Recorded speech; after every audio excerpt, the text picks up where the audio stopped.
नमस्कार। आज की वीडियो में आपका स्वागत है। क्या बेन और मिक्की बच पाएंगे या वो दोनों भी मारे जाएंगे? आज हम बात करेंगे फिल्म द बैटरी के बारे में। हम कहानी की शुरुआत में देखते हैं कि मिक्की नाम का एक आदमी अपने घर के सामने खड़ा होता है। तभी अचानक बेन नाम का एक आदमी उस घर के अंदर से भागता हुआ आता है और घर की तरफ गोली चलाते हुए कहता है कि भागो भागो, जल्दी यहाँ से भागो मिक्की। मिक्की उसकी बात सुनकर भागने लगता है। उन्हें उसके बाद पता चलता है कि किसी अपोकलिप्स की वजह से सारे लोग ज़ॉम्बीज़ में बदल गए हैं और वे दोनों ही बचे हैं। बेन एक ऐसा इंसान है जो सिचुएशन में रहना सीख चुका है और वो हर वक्त कहीं ना कहीं आगे की ओर बढ़ना चाहता है। वहीं मिक्की इसके बिल्कुल ऑपोजिट है। वो इस सिचुएशन में एक कहीं जगह रुक कर रहना चाहता है और कभी कहीं पर भागना नहीं चाहता। इसी के बाद हम देखते हैं अचानक से वहाँ एक ज़ॉम्बी आ जाता है। उसे बेन मारता है क्योंकि मिक्की के अंदर इतनी हिम्मत नहीं होती वो किसी भी ज़ॉम्बी को मार पाए। वो बस हर वक्त गाने ही सुनता रहता है। एक दूसरे से इतने अलग होने के बाद भी ये एक दूसरे के साथ हैं और ये दोनों अपना टाइम पास कभी बेसबॉल खेलते हुए और कभी किसी नदी के किनारे पत्थर मारकर करते हैं। वहीं अगर इनको किसी चीज़ की ज़रूरत हो तो ये खाली घरों में जाकर अपनी ज़रूरत का सामान इकट्ठा कर लेते हैं। ऐसे ही एक दिन इनको गाड़ी मिलती है जिसमें से एक ज़ॉम्बी लड़की इनकी तरफ बढ़ने लगती है। बेन बिना किसी देरी के उसको गोली मार देता है और बेन उसकी गाड़ी को स्टार्ट करके देखता है, जहाँ पर वो गाड़ी स्टार्ट हो जाती है। ये गाड़ी बिल्कुल ठीक होती है, इसीलिए ये दोनों बहुत खुश हो जाते हैं क्योंकि इतने दिनों से ये बस पैदल ही चल रहे थे।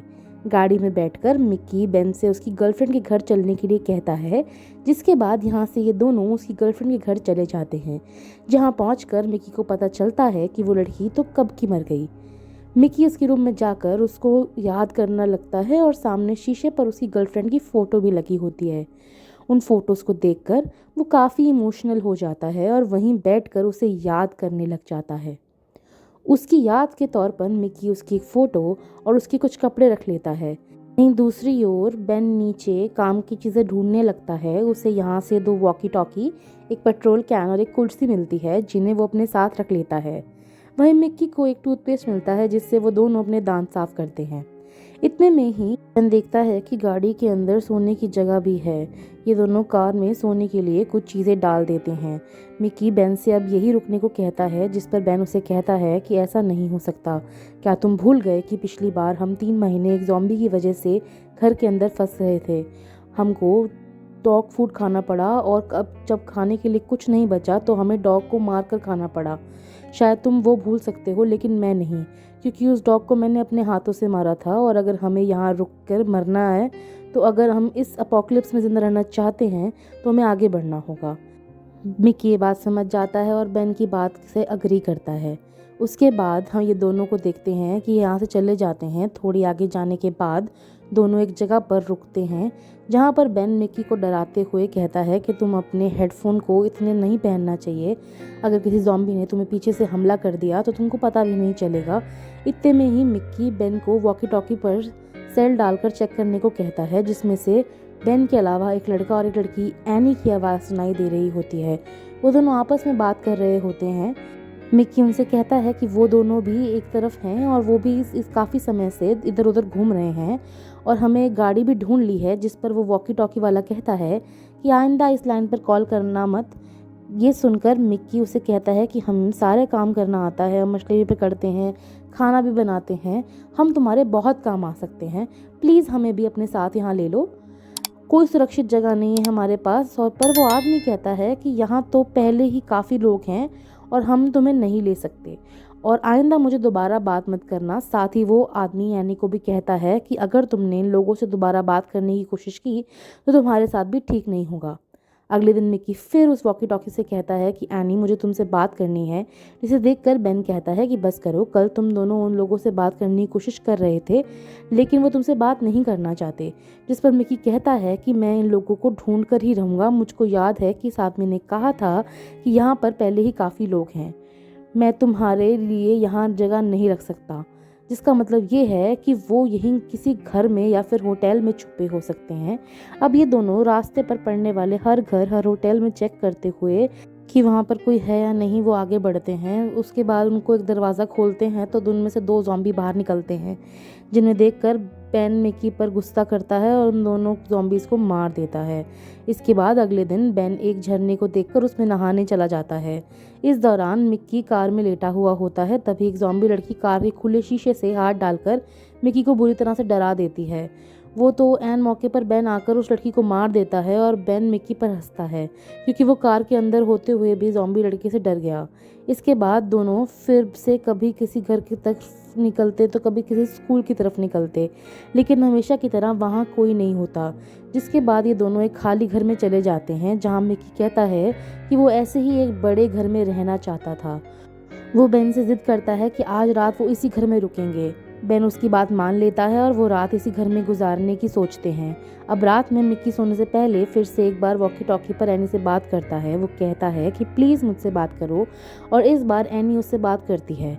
एनी की आवाज़ सुनकर वो बहुत खुश हो जाता है। एनी मिकी से कहती है कि अगर तुम मुझसे बात करूँगी तो उन लोगों को पता चल जाएगा और वो मुझको यहाँ नहीं रहने देंगे, इसलिए प्लीज़ मुझसे बात मत करो। इस दौरान नीचे से बेन अकेले ही गाने सुन रहा होता है और मज़े कर रहा होता है। उसके बाद वो जंगल की ओर निकल जाता है जहाँ उसे रस्सी से बंधा हुआ एक ज़ॉम्बी दिखाई देता है। उसके बाद वो उसे पकड़ लेता है और मिकी के रूम पे छोड़ देता है और बाहर से उसके दरवाजे को पकड़ लेता है ताकि मिकी बाहर ना आ सके। मिकी ज़ोर ज़ोर से दरवाज़ा खोलने को कहता है पर बेन तो दरवाज़ा नहीं खोलता। थोड़ी देर बाद जब वो दरवाज़ा खोलकर मिकी के रूम में जाता है तो वो मिकी को ज़ॉम्बी के खून में पूरी तरह रंगा हुआ पाता है और देखता है कि वो ज़ॉम्बी भी नीचे मरा हुआ है। ये देखकर बेन जोर से हंसने लग जाता है और मिकी समझ जाता है कि ये इसका ही मजाक था। मिकी को बहुत तेज़ गुस्सा आता है और वो उस बेन को मारने लगता है, जिसके बाद वह घर से बाहर निकल जाता है। बेन भी उसके पीछे पीछे चला जाता है। थोड़ी दूर चलकर मिकी रोने लगता है और बेन को बताता है कि कल रात एनी ने मुझसे फिर से बात की और उनसे कहता है कि अगर वो मुझसे बात करती है तो वो लोग उसे बाहर निकलने नहीं देंगे, इसलिए वो मुझसे अब कभी बात नहीं करेगी। जिसके अगले दिन फिर ये कुछ उल्टी सीधी हरकतें करते हुए अपना दिन गुजारते हैं, जहाँ सड़क के बीचों बीच उनको एक गाड़ी खड़ी हुई दिखाई देती है। बेन उसमें से पेट्रोल निकालने की कोशिश करता है जबकि मिक्की उसके बोनट पर हाथ रखकर खड़ा हो जाता है, जहाँ मिक्की को एहसास होता है कि वो बोनट अभी भी गर्म है, यानी इस कार को अभी अभी कहीं छोड़कर गया है। मिक्की बेन से कहता है कि शायद यहाँ पर कोई है, इसीलिए वो लोग तेज़ी से चिल्लाकर पूछते हैं कि यहाँ कोई है, पर कोई भी कोई जवाब नहीं देता। बेन पहले गाड़ी से पेट्रोल निकालने लगता है, फिर उसको पता चलता है कि गाड़ी में तो पेट्रोल है ही नहीं। तभी अचानक से एक आदमी पीछे से आकर मिकी की गर्दन पर चाकू रख देता है, जिसको देखकर बेन हड़बड़ा जाता है और तुरंत ही अपने पॉकेट से गन निकाल लेता है। जिस पर वो आदमी बेन से कहता है कि मुझे अपनी गाड़ी की चाबी दो और मैं इसको छोड़ दूंगा। ये देखकर बेन उसको समझाते हुए कहता है कि हम सब इंसान हैं, हमें एक दूसरे का साथ देना चाहिए और एक दूसरे की मदद करनी चाहिए। उसके बाद वो कहता है कि हम तुम्हें छोड़ देंगे और उसके बाद चाकू नीचे कर लो, जिस पर वो आदमी कहता है कि उन लोगों ने भी मुझे यही कहा था, इसी वजह से मैं उनके चंगल में आ गया और उन्होंने मेरे साथ जानवरों जैसा बर्ताव किया, इसीलिए अब मैं किसी पर विश्वास नहीं करूँगा। मुझे यहाँ से जल्दी जाना होगा वरना वो लोग मुझे मार देंगे। मैं तुमसे आखिरी बार कह रहा हूँ, अपनी गन नीचे फेंक दो और मुझे अपनी गाड़ी की चाबी दे दो। मिक्की की जान के बारे में सोचते हुए बेन अपनी गन को नीचे फेंक देता है और उससे कहता है कि चाबी तो गाड़ी में है।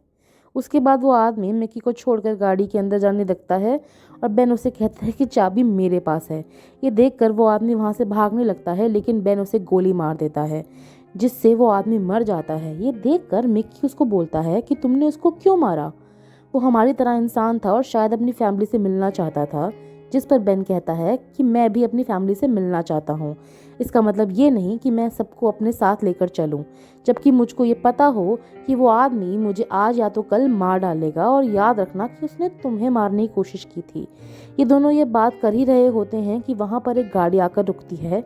बेन उस गाड़ी की तरफ गन को तान देता है और पूछता है कि तुम लोग कौन हो। उस गाड़ी में से एक लड़की और एक आदमी निकलता है जिसके पास बड़ी गन होती है। वो लड़की आकर पूछती है कि इस कार को चलाने वाला आदमी कहाँ गया, जिस पर बेन बोलता है कि वो आदमी मेरे दोस्त को मारने की कोशिश कर रहा था और उसने हमारी कार को भी चलाने की कोशिश की, उसके बाद मैंने उसे मार दिया। ये सुनकर वो बोलती है कि उसने हमारी कार को भी चुराने की कोशिश की थी, दरअसल ये कार हमारी है। फिर वो उससे पूछती है कि मरने से पहले क्या उस आदमी ने उन्हें कुछ कहा था, जिस पर जवाब देता है बेन कि उसने उसे कुछ नहीं कहा, बस ये बोल रहा था कि कुछ लोग उसका पीछा कर रहे हैं। जिस पर वो लड़की बोलती है कि हम अपनी गाड़ी के लिए उसका पीछा कर रहे थे। तुमने उस आदमी को मारकर अच्छा किया। ये बोलकर वो गाड़ी की ओर बढ़ने लगी। उसके बाद मिक्की उसे बोलता है कि तुम वही एनी हो ना, जिस पर वो लड़का कहता है कि यह ऐसा कुछ नहीं है। लड़की कहती है कि तुम ये क्या कह रहे हो, लेकिन मिक्की एक बार फिर से बोलता है कि मैंने तुम्हारी आवाज़ वॉकी टॉकी पर सुनी थी, मैं जानता हूँ कि तुम एनी हो। तभी वो लड़की बेन के पैर पर गोली मार देती है, जिससे हमें पता चल जाता है कि वो लड़की दरअसल असल में एनी ही है। उसके बाद वो उसे बोलती है कि तुम्हें मेरी बात सुननी चाहिए थी। एनी मिक्की से कहती है कि मैं तुम्हारी समझा रही थी कि मुझसे कभी बात करने की या मुझे ढूंढने की कोशिश मत करना, लेकिन तुमने मेरी बात नहीं मानी, तो अब इसकी सज़ा भुगतो। एनी इनकी गाड़ी की चाबी लेकर झाड़ियों में फेंक देती है और कहती है कि ऐसा करना तो नहीं चाहती थी, लेकिन तुमने मुझको मजबूर कर दिया। ये कहकर वो वहाँ से चली जाती है और उसके जाते ही मिक्की चाबी को ढूंढने लग जाता है, लेकिन अंधेरा होने की वजह से उसको कुछ दिखाई नहीं देता, इसीलिए वो चाबी को सुबह ढूंढने का फैसला करता है। वहीं बेन अब चल नहीं सकता, इसीलिए मिक्की ने उसके साथ आज रात को यहीं कार में रुकने का प्लान बनाया है। दोनों कार में जाकर बैठ जाते हैं। अंधेरा काफ़ी हो चुका था, तभी इन्हें सामने से कुछ हलचल होती दिखाई देती है। जैसे ये लाइट जलाकर देखते हैं तो सामने से बहुत सारे ज़ॉम्बी इनकी तरफ आ रहे होते हैं। उनको देखकर मिक्की काफ़ी डर जाता है और वो कहता है कि हमें यहाँ से भागना होगा, जिस पर बेन कहता है कि मेरे पैर में गोली लगी है, मैं यहाँ से नहीं भाग सकता, लेकिन अगर तुम जाना चाहते हो तो तुम्हें जाना चाहिए, मेरी चिंता मत करो, तुम अपनी जान बचाओ। जिस पर मिक्की कहता है कि मेरा तुम्हारे अलावा इस दुनिया में कौन है, मैं तुम्हें छोड़कर नहीं जा सकता। इतने में ही सारी गाड़ी चारों तरफ से ज़ॉम्बी से घिर जाती है, जिसकी वजह से अब ये कुछ नहीं कर सकते, इसलिए बिना कुछ सोचे समझे ये बस सो जाते हैं। सुबह उठकर ये देखते हैं तो ज़ॉम्बीज़ ने अभी तक इनकी गाड़ी को घेर रखा है, जिसके कारण ये परेशान होकर बेन मिक्की से कहता है कि ये सब तुम्हारी वजह से हो रहा है। अगर तुम उस लड़की के पीछे नहीं पड़े होते तो उसको उसका नाम से नहीं बुलाते, हमारे साथ ऐसा नहीं होता। मिक्की अपनी गलती को मान लेता है, जिसके बाद वो बेन से कहता है कि तुम फिल्मों की तरह इस गाड़ी को स्टार्ट नहीं कर सकते क्या। जिस पर बेन कहता है कि अब सर ये फिल्में चीज़ें अच्छी नहीं लगती, असल ज़िंदगी में ऐसा करने से गाड़ी में कुछ ना कुछ ख़राब हो जाता है। इस गाड़ी को स्टार्ट करने का सिर्फ एक तरीका है, हमें बाहर निकलकर उस चाबी को ढूंढना होगा। इन्हें इस गाड़ी के अंदर 2 दिन बीत जाते हैं। अब इनका पानी भी ख़त्म होने लगता है, जिसकी वजह से अब ये दोनों बाहर जाकर चाबी ढूंढने का प्लान बनाते हैं, जहां बेन मिक्की से कहता है कि मैं जानता हूं कि तुम उस चाबी को ला सकते हो और मुझे तुम पर विश्वास है। इसके बाद जैसे ही मिक्की गाड़ी का सनरूफ खोलकर बाहर जाने वाला होता है, बेन उसे कहता है कि अगर किसी वजह से तुम्हें वो चाबी नहीं मिली तो वापस मत आना, अपनी जान बचाना और यहाँ से भाग जाना। जिस पर मिक्की बोलता है कि मेरा तुम्हारे अलावा और कोई नहीं है, मैं जल्दी से वापस आ जाऊंगा, मेरा इंतज़ार करना। मिक्की जाता है और बेन सनरूफ बंद कर लेता है। अब धीरे धीरे समय गुजरने लगता है और बेन को अकेलेपन का एहसास होने लगता है, क्योंकि वो बहुत समय से मिक्की के साथ ही रह रहा था। तो अब वो सोच रहा है कि कितने टाइम से वो मिक्की को याद कर रहा है। इसके बाद उसे लगता है कि मिक्की बाहर चाबी ढूंढ रहा होगा। बेन को ऐसा भी लगता है कि कहीं मिक्की उसके बाहर से आवाज़ तो नहीं मार रहा। अपना समय गुजारने के लिए बेन उसके बाद काफ़ी सारी चीज़ें करता है, लेकिन फिर भी उसको मिक्की की बहुत याद आ रही है। कहीं ना कहीं अभी अकेला बेन उसको काटने को दौड़ता रहता है। तभी बेन को मिक्की की आवाज़ आती है और वो फ़ौरन सनरूफ को खोल देता है। मिक्की को देखकर बेन बहुत ज़्यादा खुश होता है और उससे पूछता है कि क्या तुमको चाबी मिल गई। जिस पर मिक्की रोते हुए और घबराते हुए बेन को अपना हाथ दिखाता है, जिस पर ज़ॉम्बी ने काटा हुआ है। ये देखकर बेन को बहुत बड़ा शौक लगता है, लेकिन वो अब रोते हुए अपनी गन मिक्की पर तान देता है और उसे कहता है कि वो इस गाड़ी से बाहर निकल जाए। लेकिन मिक्की उसे कहता है कि प्लीज़ मेरी मदद करो, मुझे बचा लो। इस बात पर बेन उसे कहता है कि मैं तुम्हें ज़ॉम्बी में बदलते हुए नहीं देख सकता। इतना कहते ही ना चाहते हुए भी बेन मिक्की को गोली मार देता है।